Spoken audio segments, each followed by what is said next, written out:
Friends, आज का हमारा टॉपिक है कि आप अपने सिविल केस को किस तरह से कोर्ट में दर्ज करा सकते हैं। हम इसे अधिकांश लोगों में कई बार आपसी विवाद के निपटारे के लिए कोर्ट की शरण में जाना होता है, जहां लंबे समय तक आपको वकीलों के आसपास चक्कर लगाना पड़ता है, जिसका मुख्य कारण यह होता है कि अधिकांश लोगों को कोर्ट की कार्रवाई के बारे में ज्यादा कुछ पता नहीं होता। तो आज की इस वीडियो में हम जानेंगे कि सिविल केस को किस तरह से कोर्ट में दर्ज कराया जाता है। तो वीडियो स्टार्ट करने से पहले मैं आपसे रिक्वेस्ट करना चाहूंगी कि अगर अभी तक आपने मेरा चैनल सब्सक्राइब नहीं किया है तो सब्सक्राइब कर लें और साथ में दिए गए बेल आइकन को भी प्रेस कर दें, ताकि मेरे द्वारा डाली गई सभी वीडियो के नोटिफिकेशन आपको मिलते रहेंगे। भारत में सिविल केस दर्ज कराने के लिए एक प्रोसीजर बनाया गया है। अगर उसे प्रोसीजर को फॉलो नहीं किया जाता तो रजिस्ट्रार के पास केस को खारिज करने का अधिकार होता है। आम आदमी की भाषा में अभियोग का अर्थ होता है लिखित शिकायत या फिर आप जो व्यक्ति मुकदमा दर्ज करवाता है उसे वादी यानी कि प्रतिवादी और इसके खिलाफ केस दर्ज किया जाता है उस प्रतिवादी यानी कि डिपेंडेंट कहा जाता है। शिकायतकर्ता को अपना अभियोग सीमा अधिनियम में निर्धारित समय सीमा के भीतर करना होता है। शिकायत की कॉपी टाइप होनी चाहिए और उस पर न्यायालय का नाम, शिकायत की प्रति, उनके नाम और उनका एड्रेस स्पष्ट रूप से लिखा होना चाहिए। शिकायत में वादी द्वारा शपथ पत्र भी अटैच किया जाना चाहिए, जिसमें यह कहा गया हो कि वह शिकायत में लिखी गई सभी बातें सही है। उसके बाद आता है वकालतनामा। वकालतनामा एक ऐसा डॉक्यूमेंट है जिसके द्वारा कोई पार्टी केस दर्ज करवाने के लिए वकील को अपनी ओर से प्रतिनिधित्व करने के लिए अधिकृत करता है। वकालतनामा में कुछ बातों का उल्लेख किया होता है, जैसे कि किसी भी फैसले में एक क्लाइंट वकील को जिम्मेदार नहीं ठहराएगा और क्लाइंट अदालती कार्रवाई के दौरान किए गए सभी खर्चों को खुद ही वहन करेगा। जब तक वकील को पूरी फीस का भुगतान नहीं किया जाता तब तक उस केस से संबंधित सभी डॉक्यूमेंट को अपने पास रखने का अधिकार होगा। क्लाइंट कोई कार्रवाई में किसी भी स्तर पर वकील को छोड़ने के लिए स्वतंत्र होता है। वकील को अदालत में सुनवाई के दौरान मुकील के हित में अपने दम पर निर्णय लेने का पूरा अधिकार होता है। वकालत नमक को पिटीशन की आखिरी पृष्ठ के साथ जोड़कर अदालत में रिकॉर्ड के रूप में रखा जाता है। वकालतनामा तैयार करवाने के लिए कोई फीस की आवश्यकता नहीं होती। हालांकि आजकल दिल्ली हाई कोर्ट के नियमों के अनुसार वकालतनामा के साथ 10 रुपए का अधिवक्ता कल्याण डाक टिकट लगाया जाता है। इसके बाद पहली सुनवाई के लिए प्रतिवादी को एक तारीख दी जाती है। इस तारीख पर अदालत यह तय करता है कि कार्रवाई को आगे जारी रखना है या नहीं। अगर यह निर्णय होता है कि इस मामले में कोई सच्चाई नहीं है तो डिपेंडेंट को बुलाए बिना ही केस को खारिज कर दिया जाता है। लेकिन अगर अदालत को लगता है कि इस मामले में कोई सच्चाई है तो कार्रवाई आगे बढ़ाई जाती है। अब बात करते हैं कोर्ट के प्रोसीजर के। सुनवाई के पहले दिन अगर कोर्ट को लगता है कि इस मामले में सच्चाई है तो वह डिपेंडेंट को एक निश्चित तारीख तक अपना बहस दर्ज करवाने के लिए नोटिस देता है। डिफेंडेंट को नोटिस भेजने से पहले कुछ कार्य करने होते हैं, जैसे कि अदालती कार्रवाई के लिए आवश्यक शुल्क का भुगतान करना होता है और कोर्ट में हर एक डिपेंडेंट के लिए अपनी पिटीशन की 2 कॉपियां जमा करनी होती हैं। मान लीजिए अगर 3 डिपेंडेंट है तो आपको पिटीशन की 6 कॉपियां जमा करनी होगी।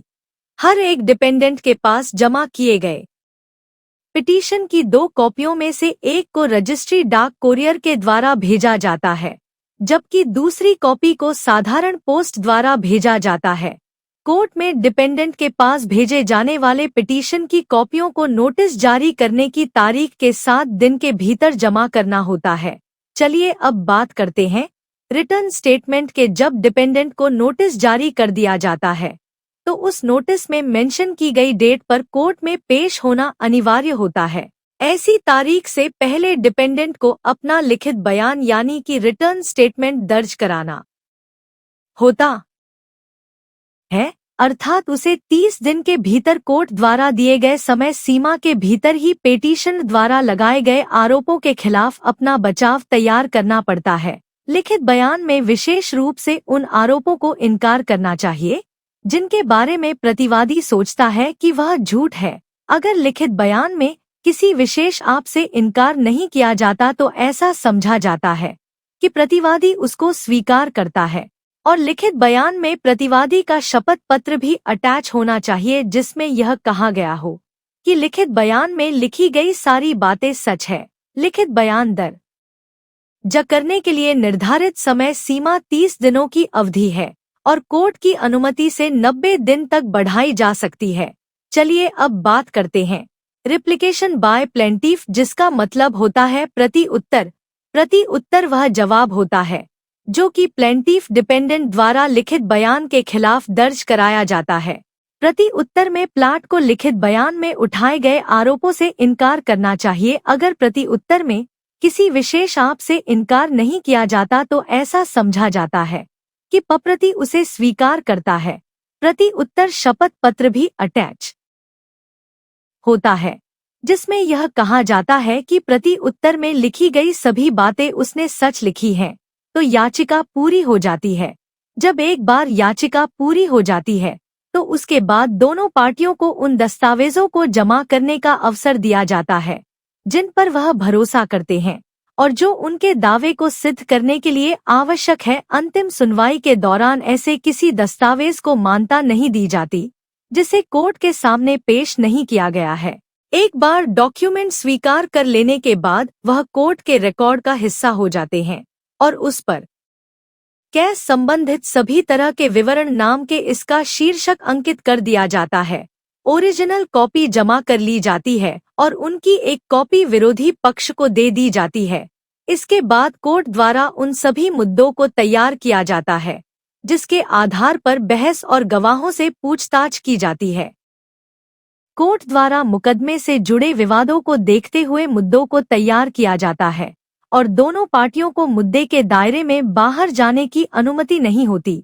अपना अंतिम आदेश पारित करते समय कोर्ट प्रत्येक मुद्दे पर अलग से विचार करती है और प्रत्येक मुद्दे पर अलग से निर्णय देती है।